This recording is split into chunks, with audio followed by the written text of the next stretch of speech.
Hello everybody and welcome to the Human Echoes recap for Legion, Season 2, Episode 10. And we're almost there, folks. This is the penultimate episode. We are on the precipice, the brink of figuring out whether any of this is going to make sense. And to kick things off, we get something that doesn't make any sense to me, okay? This is the one thing... you know, as you guys know, I go into the subreddit after the show and I look around to see, like, did other people understand things better than I did? Did they interpret things? Did they catch something that I missed? And this was something that I wanted, like, more, at least, like, what is going on with this scene? Because it's David and Lenny inside of a, like, not a Quonset hut. I forget what you would call this. It's like some kind of hastily thrown together shack in the desert, surrounded by bones. Lenny's kind of laying on the floor a little bit. I think people have hypothesized that she's pregnant in this scene. We zoom up on David. David's sitting up on like a throne, essentially. He's very much in sort of ruler style, you know, kind of one of these, I'm the Sun King, I am the state, sort of, or Farouk said that earlier, actually. Who knows what's, you think that one thing and all of a sudden your brain can go a dozen different directions with this show. But David's sitting here in the desert with Lenny, and in his hand is a crystal ball with Syd inside of it. Potentially future Syd, although I'm not 100% on that, but it would make sense because, like, thematically, sort of metaphorically, future Syd has been their crystal ball. Now she's literally inside of a crystal ball, trapped. David and Lenny are together among the bones of a bunch of different types of animals. Maybe this is just sort of saying this is the bad ending? Like, this is our vision of the world ruined, essentially. Everybody else dead. David kind of sitting on his throne, possibly with Farouk in charge. Lenny about to give birth to, I don't know, the new race, right? Adam and Eve, essentially, starting over, but really messed up Adam and Eve. That's the best I can come up with for that scene. I have no idea actually what it actually is. It's clearly not taking place in the same time and or space that the rest of the episode is. Speaking of, the rest of the episode essentially centers around this big drain plug thing, which I loved as a visual. For one thing, I gotta say, if you're the set designer on Legion, at some point you get a note, right? Like, you're reading through the script and it's like, giant bathtub plug that's like shockingly pink, and you think, well, my day is now building this thing. I assume maybe it's a CG thing. CG makes me sad. Not because it's a bad tool, right? But just like as a viewer, I get invested in the idea that things are real, and when they do a good enough job and then I find out they're not real, I get sad. That's not anything to do with this episode. I just like the magic. I like to have my illusion preserved for a little bit. But up out of this hole that this plug has been plugging, I guess, a fishing line appears, right? A bunny on a hook is thrown up, attached to a rope. Syd, of course, because she's compassionate and stuff, decides to help this bunny, and then the hook pulls her in. I saw a lot of people taking issue with the fact that Syd gets caught here, and well, not a lot. I saw some people taking issue with that. I think that we have to just sort of allow for the kind of like weirdness of the show to play out. I don't think this is a dumb decision on Syd's part. The point is, she gets hooked. Like, it's a trap. She fell into a trap. And the idea of fishing for humans is one that I've always wanted to see, like, literally happen. You get it a little bit in Valerian and the City of a Thousand Planets, if you guys saw that. But this was a much more fanciful and interesting take on that, instead of just literal aliens dropping literal fly things down and trying to hook people. And Syd finds herself in this room with all of these weird tables that we're going to find out are all actually screens in a second, and she's with Melanie. And Melanie is not the same Melanie we saw last episode. This is not stoned out of her mind, depressed Melanie. This is purposeful, angry, like getting back at Oliver Melanie. And as we're going to find out, she's been possessed by Farouk. She has Farouk in her head. Farouk has left Oliver, but we don't know that initially in the show. And I do like the way this plays out. This is essentially a temptation scene, if that makes sense. It's showing, or maybe seduction would be better, although it's not seduction in the sexual sense. It's trying to get someone to buy into an idea and get them to accept it as their own. And Melanie is doing this, and her initial like attack of our men always leave us, it's sort of the same shtick we've seen her do earlier in the season. Syd's just not having it. Syd's not interested. She says, I'm so sick of talking about this. Why do you keep like besmirching our men? They're not perfect, but they're doing their best. And Melanie starts to weave her tapestry. And the strongest thing I think about this episode is the way that Melanie / Farouk goes about convincing Syd that David is the bad guy. All right? Because she does such a good job that I saw several commenters siding with this version of events. Now, it's weird because I think there's a gray area here. I don't think David is perfect, and I think, again, sort of in Farouk's eyes, he is able to see himself as someone who's justified in what he's doing. However, I don't buy into this, like, David is ultimately the villain and Farouk is the hero, and here's why, okay? I'm condensing a little bit here because this scene plays out over a lot of the episode, but Farouk isn't giving Syd all the information, okay? He's giving her the specific pieces of information that she needs to believe what Farouk is telling her. He doesn't really give her the motivation for why David is torturing Oliver, right? He just shows her a picture of David torturing Oliver, which is, I mean, David's trying to get information on where Syd is. Like, it's literally being driven by his love for her. Although, again, he's not completely wrong, right? Like David does say, I'm worried about how good that felt, or how good it feels to think about hurting Farouk. So, again, there's a weird sort of gray area here, but he's not giving her all the information. The other really big one is he shows her the vision of the future that he had with future Syd and says, shows how Syd tells Farouk that David is the one that sets all this off. But, it's possible I'm getting this wrong, okay? But my memory of that scene is that Syd specifically says that the reason David is the one that sets it all off is because he tries to destroy Farouk. Farouk leaves that detail out. Okay, Farouk leaves out the idea that David is well-intentioned but ultimately acts like the body or whatever is some nuclear bomb, and when David tries to destroy it, it just wipes everything out. That is what I think, that's the little bit of information he leaves out so that he can just say, hey, listen, future you said David was going to end the world, so I don't know, look at him being awful and crazy.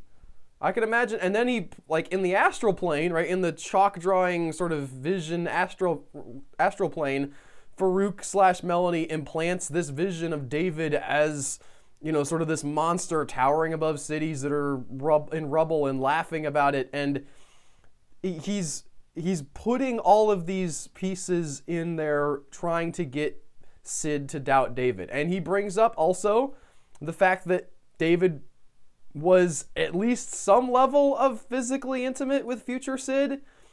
He shows her the same thing that we saw, which is just a kiss. I mean, granted, my wife would not be cool if I just kissed some other woman, all right? She wouldn't be like, she would not accept the, but I didn't have sex with her argument either. However, like, there is some gray area here because it's a future person, the version of the same. I don't want to go too far, but I don't actually know what happened. I don't know if Syd knows what happened.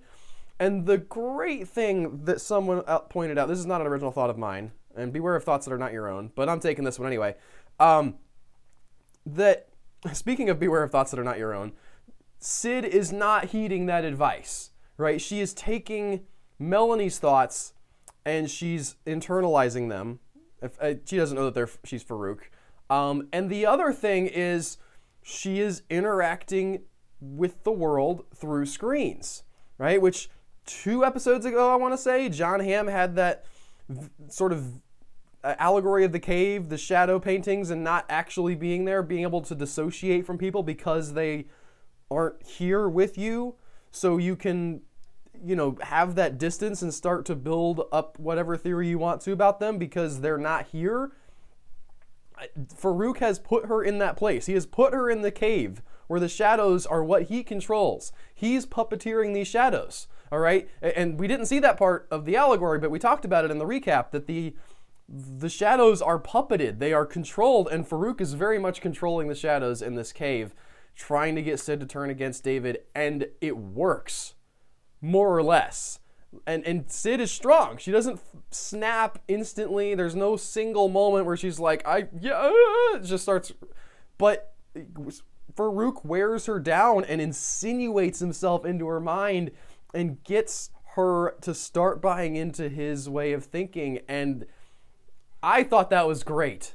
I just really enjoyed all of that.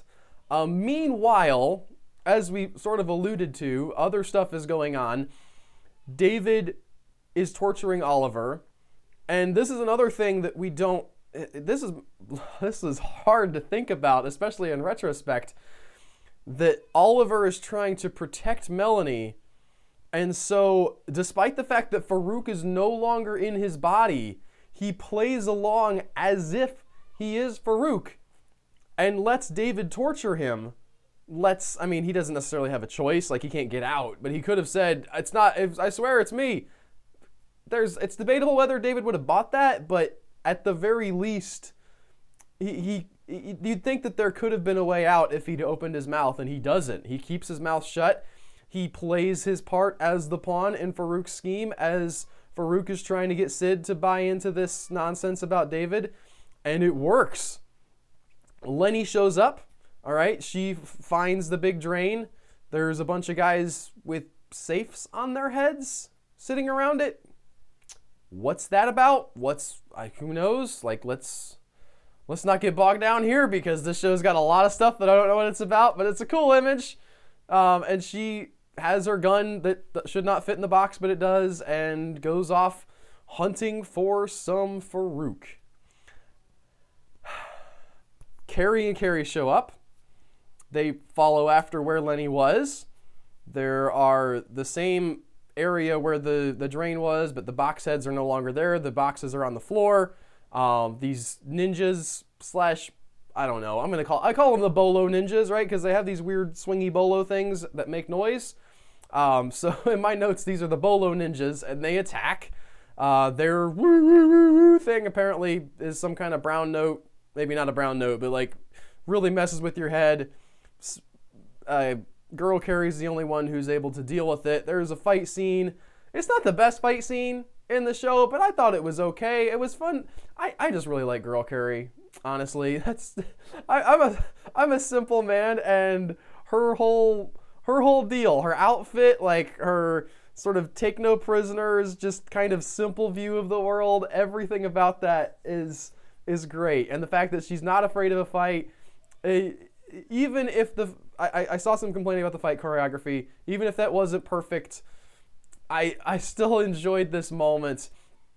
And there's a climactic moment with David and Oliver where you think that he's killed him, where you think that he's actually like gone as far as is humanly possible and killed Oliver. It turns out not to be the case, which seemed like a little bit of a cheat, honestly. But later on, you know, Carrie will show up, boy Carrie, and kind of put things together, and Oliver's still alive. Melanie / Farouk finally gets to the body. Farouk is in league with the Minotaur. Sorry, I always want to say Minotaur, but I don't think that's correct.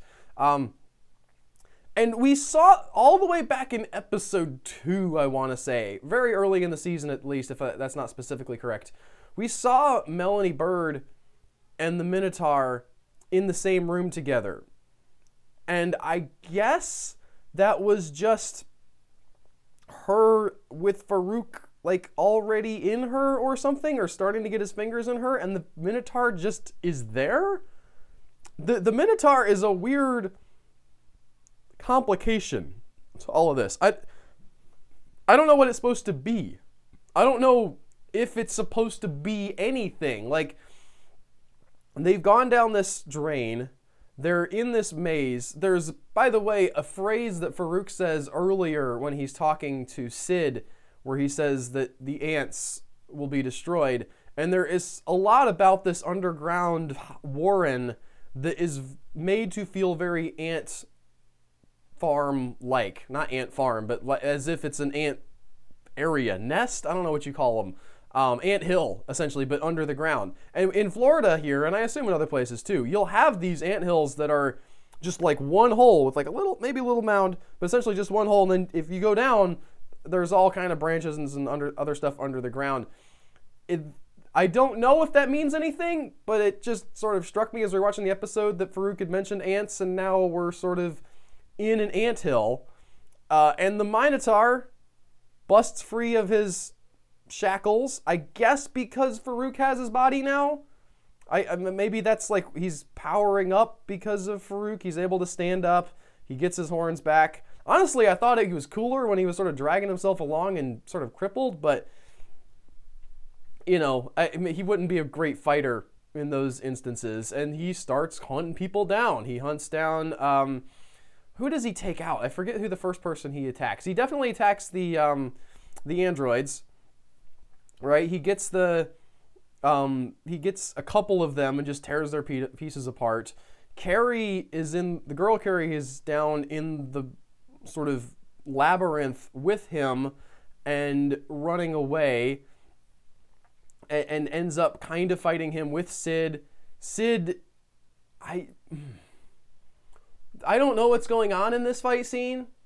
Like, the Minotaur touches Syd skin to skin, which should activate her powers.